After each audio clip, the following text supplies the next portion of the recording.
Hi, I'm Ciera Lovitt, and I work for the Center for Cyber Safety and Education. I work on our education programs and have been with the company for about 11 years.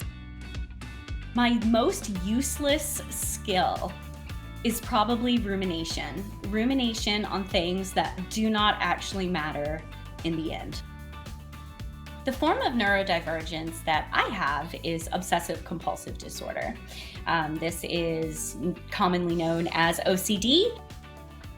The benefits package at ISC Squared is probably one of the main reasons why I have been able to stay with a single employer for so long. My ability to perform extremely well is actually tied to my ability to rest really well when I'm not at work. In a way, I feel like my OCD does give me a superpower. My brain is already working at this higher frequency. It's constantly moving. I'm constantly, working on problem solving. My brain is already going at 1,000,000 miles an hour. Why not make it go at 1,000,000 miles an hour in the right direction? I think one of my greatest accomplishments is actually having been with ISC Squared for so long. A lot of people with obsessive compulsive disorder miss a lot of days of work.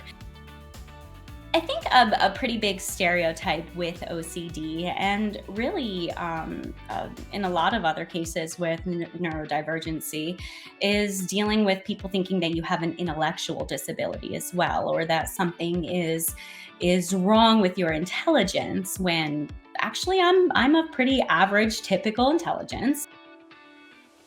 OCD is not a personality trait. It's not a quirk. I'm not overly obsessed in particular about where, the labels of soup cans, they don't all have to be facing the same way for me or anything like that. It actually is more to do with obsessions and compulsions. I actually struggle a lot with the underlying theme of harm. So I am actually very much afraid to do harm to anybody that I love, people around me, family, friends, even myself to an extent. Neurotypical people can be better allies to the neurodiverse community by giving us some grace.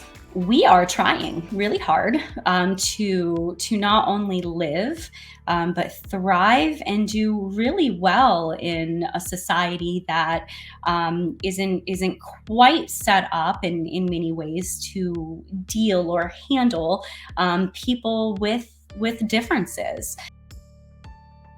I wish that people celebrated the differences in being neurodiverse. It shouldn't be a shameful hidden secret that you are a little bit different.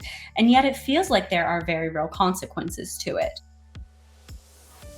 Neurodiversity Month is really an opportunity for education. I find it very interesting the way that all of our brains work in different ways. I actually am just really excited for the education part of this month. I'm excited to learn. I'm excited to share, but I'm really excited to receive that information as well. And then take that and see what I can do to be helpful with it.